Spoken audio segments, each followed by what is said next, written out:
And it's Dr. Candace Parrish, and I wanted to create this screen mirroring process for you guys to show you a little bit about what I expect from the case study assignments. The initial creation of the assignment was to allow students the opportunity to learn how to write for the digital landscape and then also be able to leave the class with a mini portfolio blog in which they could immediately send to any job opportunity or internship opportunity. And so we learn how to write in college for the scholarly and academic field. And one of the missions and goals in public relations and communication is to also learn how to write on the digital landscape. And so a lot of times your new jobs will expect you to be able to come out knowing how to write a blog and knowing how to write for social media. So this was a kind of multifold assignment that I created to help students with that. And that explains some of the requirements that I have in terms of hyperlinking and things like that. What we can do here is first go to assignments, and I'll pull up the WordPress blog assignment sheet. And then I'll also, let me go back and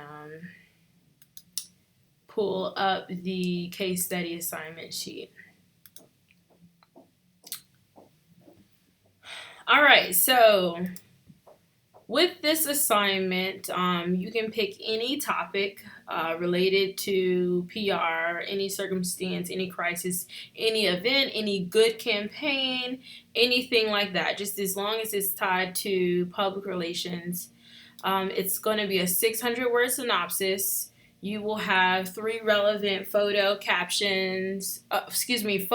with photo captions, and then also a minimum of 5 relevant hyperlinked sources. So you can have, and I put this note here, you can have sources that are like, a book or an encyclopedia or some other non-digitized source, and you can still reference those in your text as an APA or AP style citation, and you can also reference that at the bottom. And there's all sorts of help with Purdue OWL with APA citation format. However, I still want you to have 5 hyperlinked sources.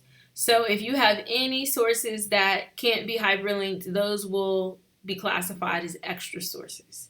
And the reason why I want you to have these hyperlinked sources is because on the digital landscape, it is much more user friendly to have hyperlinked sources. And so you don't see a lot of blogs that have, long URLs in the middle of a paragraph or a long list of cited references unless it's kind of like medical or scholarly in that format. So moving down, these are the components of the case study assignment. The situation synopsis, just explaining, what happened, what is the incident, give us the who, what, when, why. And just as a little tip, I say approximately 150 words on each of these sections.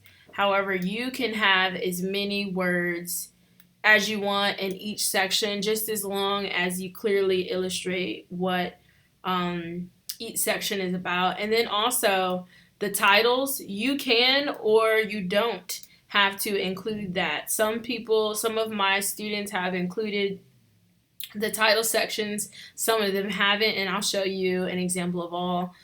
What's the correlation to public relations? Like how does this event or campaign tie into public relations? Compare and contrast what else has happened that was similar or not similar. Could be that there are other incidences that were handled better or worse, and you're comparing that, the different outcomes. And then I want you to close with a personal reflection and just give some sort of remarks, some sort of tips and advice for how this situation could be improved in the future. I had previously on the sheet that you needed to upload it to a Google Drive folder. My apologies for that. It was an oversight. I meant to take that out. I use that when I teach this class on a face-to-face level, but online, it will suffice by you posting it to your blog, and I'll show you a couple of blog examples. So at Indiana University East, there is an online writing studio, and I have updated the assignment sheet to include the link to the online tutoring center if you need some help with that.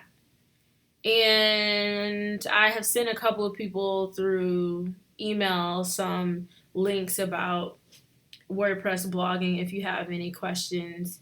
I also have another document that one of my TAs created to help guide students along the process of like building up their online blog so that it looks inviting, when you send it out to employers. So here's the grading breakdown, pretty sufficient and substantial.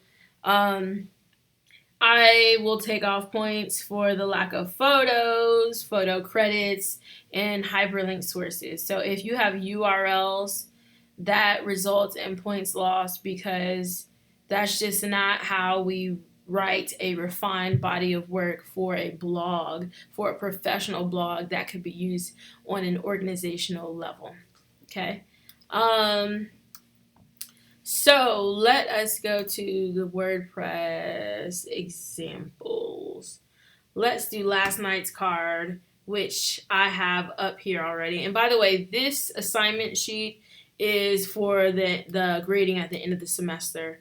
I just want to see that you have kept your blog up, that you've maintained it, that you've made the necessary corrections, so that you have a decent place to categorize your work online. So last night's card is one of my students, and here is one of her blog examples. I'll click on that so it can only be highlighted. So here she has her titles here. She chose to keep the titles. And she has the situation synopsis. She has the public relations correlation. She has the compare and contrast and closing remarks together. Now, you can see that right up under her photos, she has a photo caption. Okay, that's exactly what it should look like. You just want, to give, not take up too much space in your blog, but you just want to give a small reference to where you got this photo from, because you do not want to impose that you took this photo unless you did. And even when you take your own photos, you can still do photo courtesy of, and then you can put yourself or your business. So this is what I meant by hyperlink sources. You see, she doesn't have like a URL here, or she doesn't have a list of references at the end of her case study, because all of her sources are hyperlinked right in there, An interview with CNN's Dana Bash, and we can click right on that and go right to the interview with CNN's Dana Bash, or with where she was referencing. Whoops, get out of that because I don't want the commercial to play. Also here, a video about a tweet or a reference there. So this is how blogs look online. And sometimes, like I said, if you're dealing with some more medical or scholarly content, it may be necessary to have references at the bottom, but for this assignment, it is not needed or necessary. And you don't have to do in-text citations. You can simply highlight if for example, it's a CNN article, you can highlight CNN and hyperlink that, and it will take us right to the CNN article. You don't have to put like after the end of the sentence, parentheses, the author, the date, close parentheses, so, because this is a different style of writing for communication. Okay, so let me also show you Camille Wright's blog, which a student of mine who graduated, she kept her blog ongoing, and I'll show you what the home page looks like. It's really cool how she's done this. She has her feed, she does music, she has her multiple feeds up here, so feel free to take your blog as far as you want to. And this is also the student that created those tips, so I can upload that to Canvas for us. But on her blog post portion, now she has all of her blogs from class that she did, and you would never know that they were course assignments. They look like they were, blogs, very nice and refined blogs that she did on her own. And, that's sort of great for your professional development, and also for you to send out for writing samples. Okay, so she writes hers much like you would see on many things online. She didn't insert I'll go back over here, the titles, the situation, synopsis, the public relations correlation. You don't have to do that in yours. You can make it look like a regular, blog. She has her hyperlinks here. She has her photos here and her photo captions. This is looking really nice, clean, and refined. So this is what I'm looking for, according to e-news. And you see at the end of this sentence, there is no citation, because this is the digital citation. That hyperlink that's going to send us to that e-news article when we click it. Okay, so that is tradition for digital writing, hyperlinking, because you have that multidimensional ability. In terms of how to hyperlink, I use one of my blog sites to create examples for students. So when you log into WordPress, you'll go to My Sites. I have a blog that I started just after I graduated from undergrad, and I went ahead and bought the .com for $18 a year. So you can do that if you like. Blog post. This is one that I use, for example, to show students how to hyperlink and how to add photos. So let me take this photo out. Delete. So when you start up your blog, you can have your title here, and then you can go to click on the body and go to add content, add media. And I have a bunch of stuff that I have worked on before, but what I'm going to do is add, you can go to add new media if you have a picture that you want to work with. Let's see. I'll do add new media because I think I do have a photo here. Or do I not? Okay, cancel. I'll just do this one since I already have it. Now, when you click on your image that you want to use, you can up here choose to edit. And I think when you upload a new one, it just automatically does that. So you can choose to edit. Actually, let me do the new so that we can see. Let's see, Candace P. Parrish. Go ahead and get my professional photo. And save image to downloads. Okay, goodbye. So add new downloads. Here's our photo that we want to add. All right, so it's right there. I'm going to unclick that. So we just want this one, and I want to edit this photo. Right here is where you can put your photo caption. So photo courtesy of North Carolina Central University. Okay, that's simple. And I'll go to insert, and there we have it. My photo is inserted right there with the photo caption. And so I can edit this media. I can make it inline, I can make it in the middle, I can make it flush left, flush right. I can choose to have the words, form around the paragraph. However I want to do it, that's fine.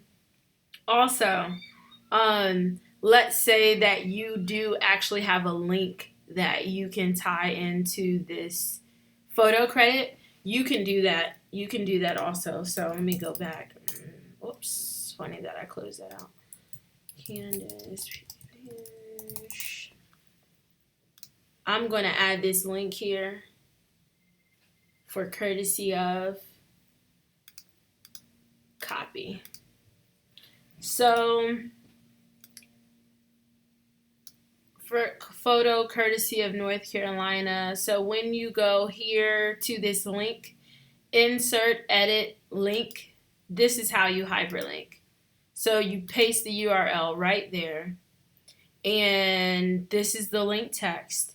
And I'm going to choose to open the link in a new window or tab because I don't want it to automatically pop up in this window. I want to be able to keep this window open. You could also, if you were linking it to some prior post that you did, you could also do that there. So there are plenty of options for you. I'm going to go to add link. And now this photo or portion is hyperlinked. So that's exactly how I want you to do it in the body of your blog post also. Hyperlink just like that. Go to link, paste it, put the link text. It should already be highlighted. So if you did that, or I can do this one just to show you. Highlight the text that you want to hyperlink. Go to link. Paste the URL right there, add link, okay? And now when we publish this update, for you it'll say publish, update preview.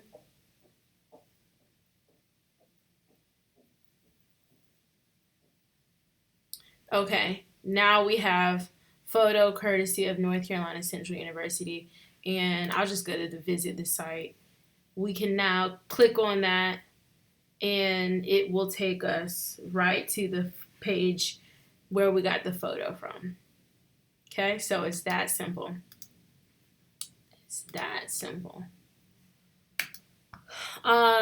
Getting back to the assignment sheet, I think that is all that I have to share with you guys today. Make sure that you please take advantage of the Online Writing Center to improve your writing overall. That's always key in communication and public relations. That concludes my segment on the case study. As always, let me know if you have any questions. Have a good one.